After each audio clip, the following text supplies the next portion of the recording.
Good day everyone. By the end of this video we should be able to understand and learn how to extract the needed information from a typical brush DC motor datasheet shown here and use those information to obtain the motor transfer function.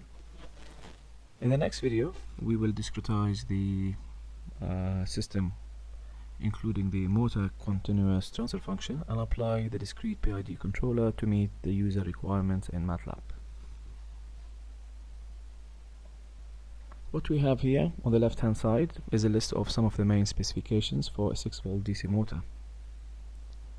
On the right hand side we have a typical DC motor diagram, and we shall relate the information shown in the table to that in the diagram. In this diagram, the motor torque is shown on the horizontal axis, the motor speed on the left vertical axis, and the motor current also sometimes is shown on the right vertical axis, but in this case all of the axes are shown on the left. This line represents a plot of the motor current as a function of the motor torque. The reciprocal of this slope is the torque constant of the motor, which is shown in the table. This diagram assumes that the motor has no internal friction. Otherwise, the current torque line would have started with an offset on the horizontal axis, and that offset is equal to the calculated friction torque. In most cases, additional vertical axes are added for plotting the efficiency, and this is used when you are using the efficiency curve, or for plotting the power when you are using the power curve.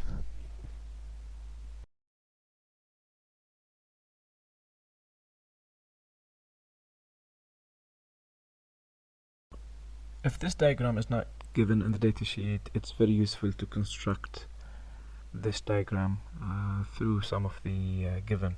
For example, the maximum efficiency is somehow located 1/7 of the stall torque. The maximum continuous torque line, vertical line, is sometimes roughly around 1/3 of the stall torque value. The maximum power peak is somehow around half of the stall torque value. Generally, DC motor has two main ranges of operation. We have the continuous range, shown in green, and we have the intermittent or the short-term range.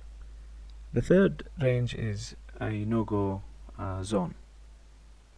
The first range, shown in green, allows you to use the DC motor during long periods of time, while the second intermittent range allows you to use the motor for short periods until it heats too much.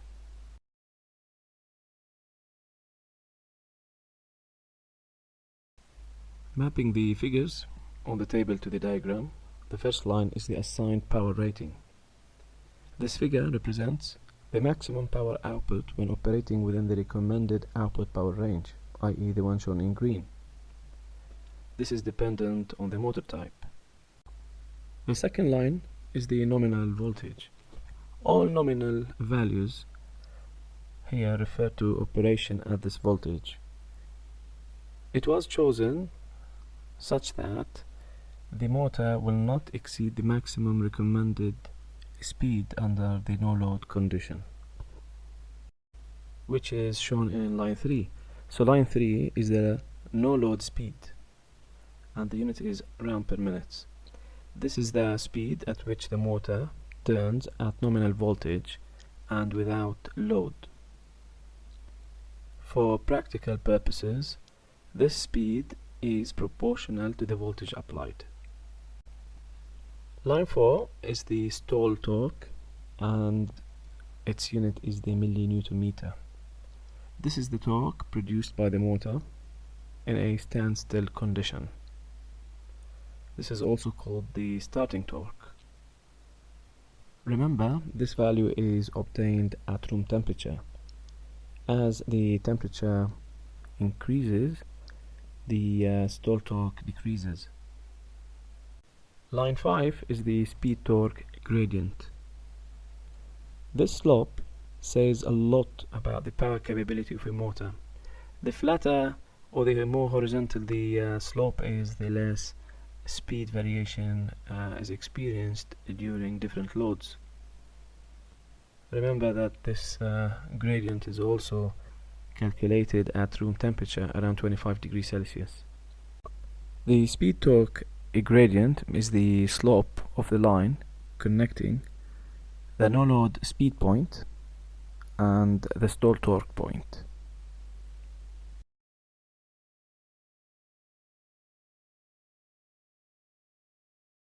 You will notice all the data in this table revolves around line 2, 3 and 4.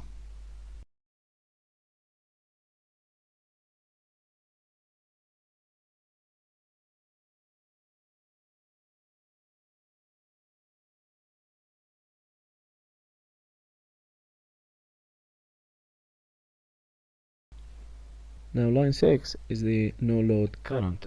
As the name suggests, this is the current that the unloaded motor draws. Normally, this depends on brush and bearing friction, and it could vary slightly with varying speeds. Line 7 is the starting current, and normally this is obtained by dividing the voltage at the terminals by the resistance. So here in this case we have the voltage, the nominal voltage of 6, and the terminal resistance, which is shown in line 8 as 5.08. If you divide 6 by 5.08, you get roughly around 1 amp and 0.18.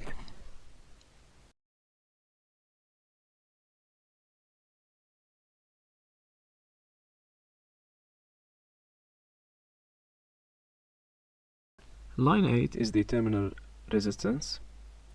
Now this is the resistance at the terminals at room temperature, around 25 degrees Celsius.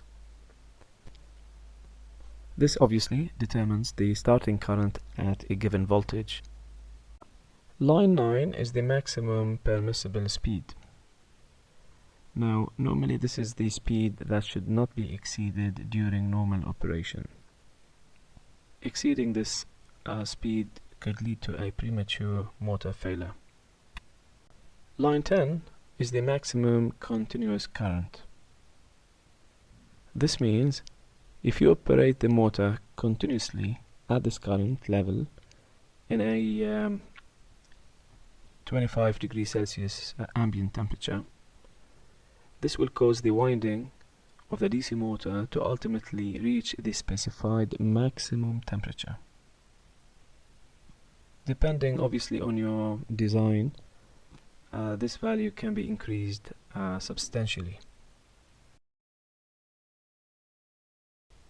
Line 11 is the maximum continuous torque. It is the torque that can be supplied continuously or on an average, thereby heating up the winding to the maximum permissible temperature. Again, this is based on the ambient temperature of 25 degrees Celsius. And line 12, the maximum power output, is the maximum theoretical output at 25 rotor temperature. As you can see in the green zone, the permissible limit is normally lower than this level. Line 13 is the maximum efficiency percentage. If you notice that the higher the efficiency, it is the nearer to the no-load speed. As mentioned before, the maximum efficiency is usually at approximately 1/7 of the stall torque. One important point to note that operating at the highest efficiency is not necessarily at the motor's optimal load operating point. Line 14 is the torque constant. This is the quotient from the generated torque and the applicable current. It is sometimes noted as Km or Kt. Line 15 is the speed constant, Ks, or sometimes as Kn. It has the unit of RPM over voltage. Now the speed constant Ks is normally calculated disregarding any frictional losses. And remember, the inverse of the speed constant, which is in line 15, is known as the voltage constant, Kv, or the Ke, the back EMF constant. Now Kv, the voltage constant, and the back EMF constants Ke are equal. Also, the voltage constant Kv and the back EMF Ke are equal to the torque constant Kt.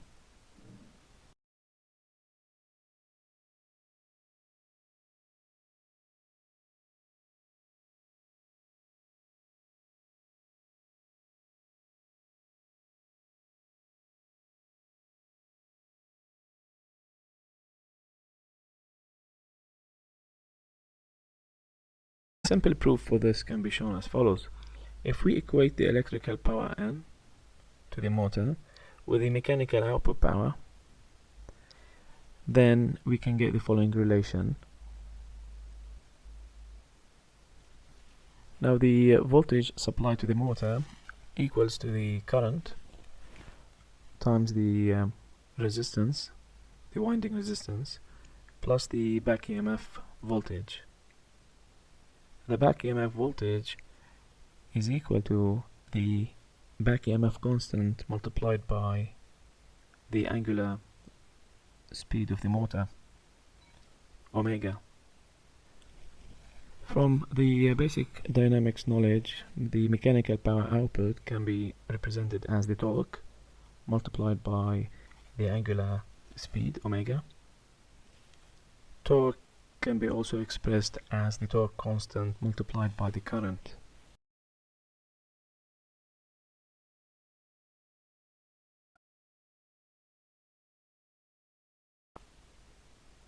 Now, setting the electrical power equal to the mechanical power plus the involved losses, we can see that all terms cancel out except that the back EMF constant, Kv or Ke, and the torque constant, Kt, are equal.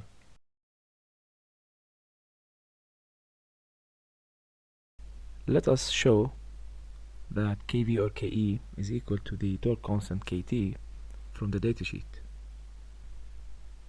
In order to find Kv or Ke, we apply the inverse of line 15, which is the speed constant, and then we convert the value to SI unit, i.e. to volts second per radian. The result should be equal to line 14, which is the torque constant.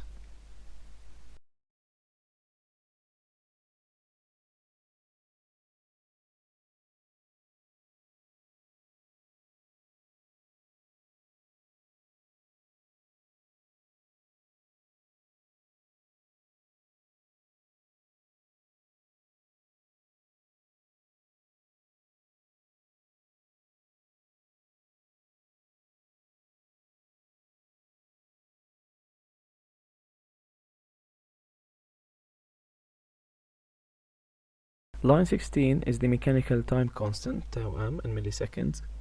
This is the time required by the rotor to accelerate from standstill to 63% of its no-load speed. Remember that in 4 tau, the rotor will have reached more than 99% of the no-load speed, or what we call the settling time. Remember that the time constant can be also calculated for the brushed DC motor using the following formula, equals to the terminal resistance multiplied by the rotor inertia divided by the multiplication of the back EMF constant and the torque constant.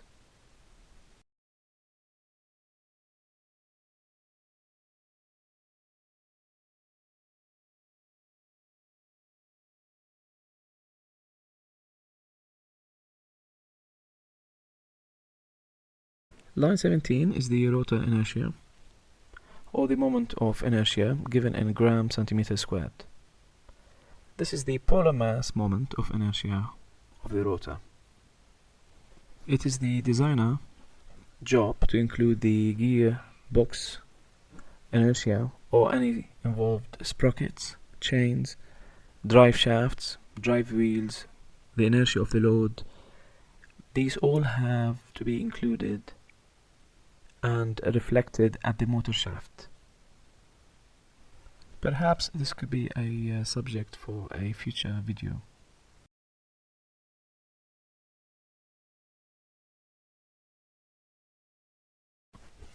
Line 18 is the terminal inductance for the brush DC motor in millihenry. This is the winding inductance when the DC motor is stationary, and this is measured at 1 kHz sinusoidal. Line 19 is the thermal resistance in Kelvin per watt or Celsius per watts, and this is the thermal resistance from the housing to the ambient air. This value is the thermal contact resistance without including any heat sinking. Line 20 is the thermal resistance from the rotor to the housing, also given in Kelvin per watt. Remember that the sum of lines 19 and 20 will define the maximum admissible power loss. As a mechanical or mechatronics designer, suppose that you would like to limit the temperature of your brush DC motor to a safe level, let's say 40 degrees Celsius, in an ambient temperature environment of 21 degrees Celsius. Then perhaps you can use the general principle delta T equals to Q times R, where delta T is the temperature drop across a given absolute thermal resistance, which is the R, and Q is the heat flow in watts. So as a designer, you can calculate the maximum heat flow or the maximum power that the DC motor can be allowed to dissipate. Of course, from these rough calculations, you can have an idea whether a heatsink is needed. Please remember the figures shown here in the datasheet are based on the performance of the brush DC motor at room temperature. Room temperature could be anywhere between 21 or 20 to 25 degrees Celsius. However, as the motor temperature increases, the resistance will increase, and the torque constant together with the voltage constant both will decrease. This results in an increase in the no-load speed and a decrease in the stall torque. Another point worth noting: if you operate the brush DC motor at a higher voltage than the nominal voltage, you would expect that the speed torque gradient to shift to the right. And if you operate the brush DC motor at a lower voltage than the nominal voltage, then you would expect the speed torque gradient to shift to the left.